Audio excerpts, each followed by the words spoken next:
Good morning, children. Good morning, teacher. காகம் எலியை தூக்கி சென்றது. யாரை பத்தி பேசணும்? காகம். காகம் என்ன செயல் புரிஞ்சது? தூக்கிட்டு போச்சு. எதை தூக்கிட்டு போச்சு? எலியை. ஸோ காகம் எலியை தூக்கி சென்றது. அது வந்து செய்வினை. அந்த காக்கா ஏதோ ஒரு வேலை செய்யுது இல்லையா? ஸோ அது செய்வினை.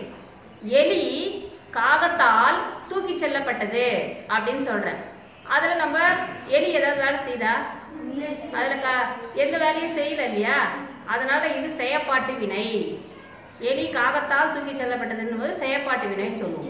அது என்ன சொல்றோம்? புலி மானை கொன்றது, மான் புலியால் கொல்லப்பட்டது, பூனை எலியை கொன்றது, எலி பூனையால் கொல்லப்பட்டது.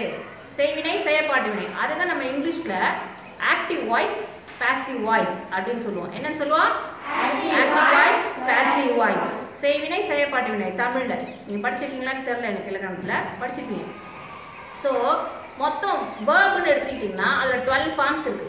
அந்த 12 ஃபார்ம்ஸ் ஆஃப் டென்சஸ்ல நம்மளால 8 ஃபார்ம்ஸ் 8 ஃபார்ம் மட்டும்தான் ஆக்டிவ்ல இருந்து பாசிவா மாற்ற முடியும். அதை ஃபர்ஸ்ட் ஞாபகம் வச்சுக்கணும். 8 ஃபார்ம்ஸ் ஆஃப் டென்சஸ் மட்டும்தான் ஆக்டிவ்ல இருந்து பாசிவா மாற்ற முடியும். ரெண்டாவது, நம்ம எப்பவுமே பாஸ்ட் பார்ட்டிசிபிள் வேர்ப் தான் யூஸ் பண்ணணும். என்ன வேர்ப் யூஸ் பண்ணணும்? Past participle. அங்க V1 V2 V3 verb 1 verb 2 verb 3 drink drank drunk speak spoke spoken eat ate eaten அந்த third columnல வருது இல்லையா verbs, அந்த past participle verb மட்டும் தான் ஆக்டிவ்ல இருந்து பாசிவா மாற்றும் பொழுது யூஸ் பண்ணணும். சரியா? அதுக்கப்புறம் என்ன டென்ஸ்ல கொடுத்துருக்கோ அந்த டென்ஸை நம்ம மாற்ற கூடாது. டென்ஸ் என்ன பண்ண கூடாது? டென்ஸ் சேஞ்ச் பண்ணவே கூடாது. அந்த verb என்ன டென்ஸ்ல இருக்கோ அதே டென்ஸ்ல தான் இருக்கும். டென்ஸ் எந்த காரணம் கொண்டும் மாற்ற கூடாது. அப்புறம் சப்ஜெக்ட் வெர்ப் ஆப்ஜெக்ட். நேத்து பார்த்தோம் இல்லையா சென்டென்ஸ் பேட்டர்ன்ல சப்ஜெக்ட் வெர்ப் ஆப்ஜெக்ட். அது SVO பேட்டர்னை நம்ம பாசிவா மாற்றும் பொழுது OVS ah மாத்திடணும். OVS ah மாத்திடணும்.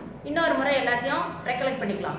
Okay, first 12 forms of டென்சஸ்ல 8 ஃபார்ம்ஸ் மட்டும் தான் நம்மளால ஆக்டிவ்ல இருந்து பாசிவா மாற்ற முடியும். அப்புறம் கொடுக்கப்பட்டுள்ள சென்டென்ஸ்ல SVO இருந்ததுன்னா ஆப்ஜெக்ட் இருந்தால் தான் பாசிவா மாற்ற முடியும். சப்ஜெக்ட் வெர்ப் ஆப்ஜெக்டை OSVO பேட்டர்னை OVS ஆ மாத்திக்கணும். அப்புறம் அந்த சென்டென்ஸ்ல இருக்க வேர்போட டென்ஸ் அதை நம்ம மாற்றக்கூடாது. எந்த காரணத்தை கொண்டும் மாற்றக்கூடாது. அதே மாதிரி ஆக்டிவ்ல இருந்து பாசிவா மாற்றும் பொழுது பாஸ்ட் பார்ட்டிசிபிள் வேர்ப் தான் பயன்படுத்தணும்.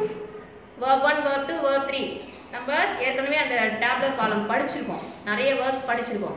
ஸோ அந்த பாஸ்ட் பார்ட்டிசிபிள் வேர்ப்ஸை யூஸ் பண்ணணும் பாசிவ்ல மாற்றும் பொழுது.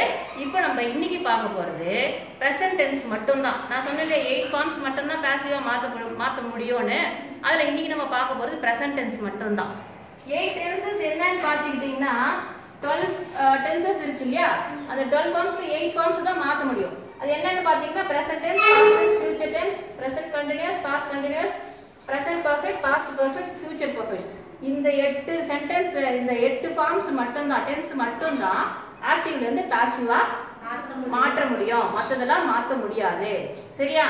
இப்போ நம்ம இதெல்லாம் நான் ஏற்கனவே சொல்லிட்டேன். சப்ஜெக்ட் SVOவா இருந்தா என்ன மாற்றணும்ட்டேன்?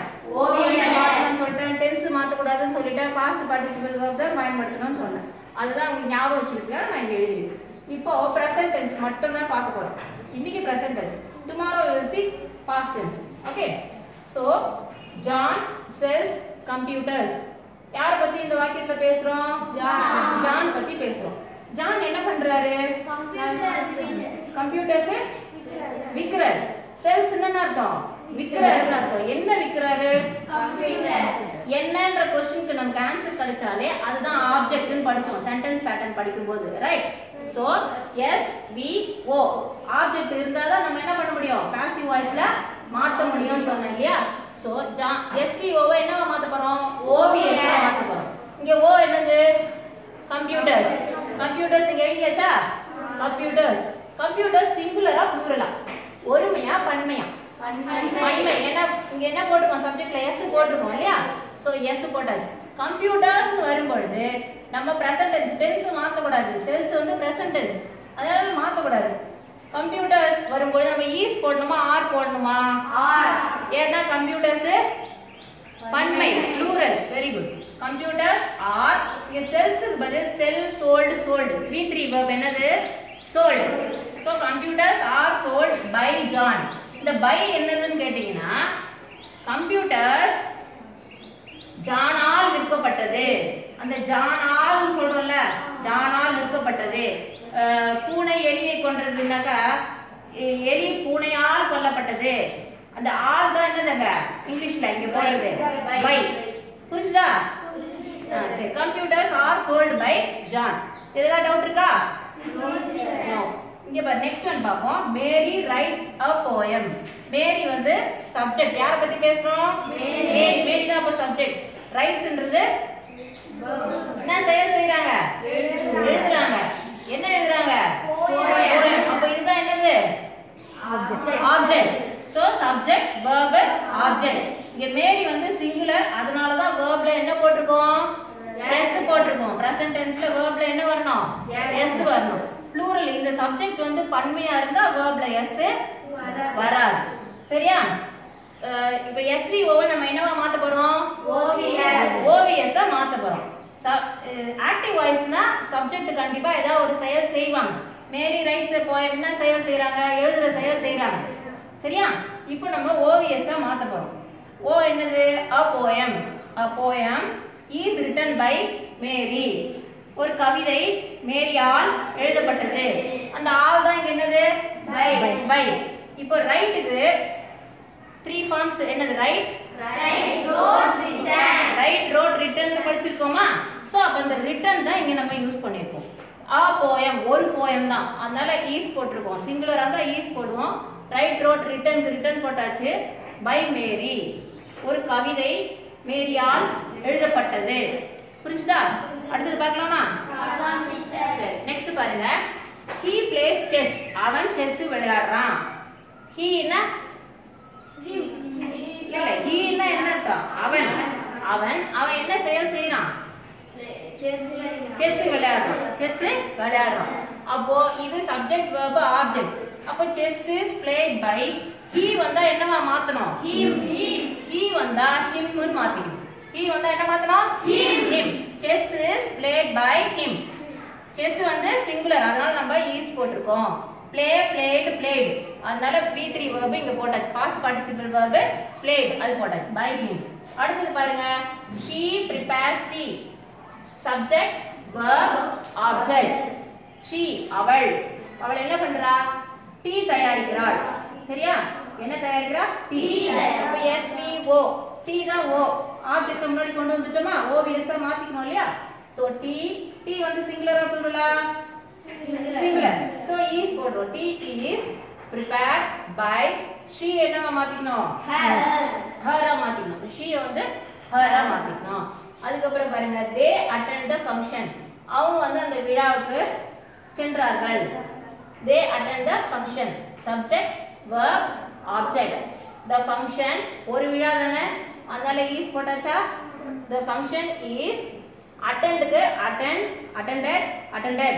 the function is attended by them. அவர்களால். அந்த ஆளுக்கு தான் நம்ம இங்க by போட்டோம். they என்ன மாத்தணும்? they என்ன மாத்தணும்? them மாத்திக்கணும். அதுக்கு அடுத்தது the principal scolds you. principal உன்னை திட்டினாரு. அப்போ you வந்து சிங்குலரா இருந்தாலும் ப்ளூரலா இருந்தாலும் r தான் யூஸ் பண்ணணும். you are scolded by the principal. okay children? clear? scold க்கு scold, scolded, scolded, அதுதான் நம்ம இங்க scolded னு யூஸ் பண்ணிருக்கோம். அடுத்து நெக்ஸ்ட் பாருங்க. we throw the ball. நாங்கள் பந்தை தூக்கி எறிகிறோம். we throw the ball. the ball subject verb object SVO OVS மாத்திரம். the ball is, ball வந்து சிங்குலர், அதனால நம்ம இங்க is போட்டோம். throw, threw, thrown. throw தான verb. throw ஓட past participle வந்து thrown. throw, threw, thrown. so the ball is thrown by us. we இருந்தா என்னவா மாத்தணும்? நாங்கள். அது என்னவா மாத்தணும்? us ன்னு மாத்திக்கணும். okay children?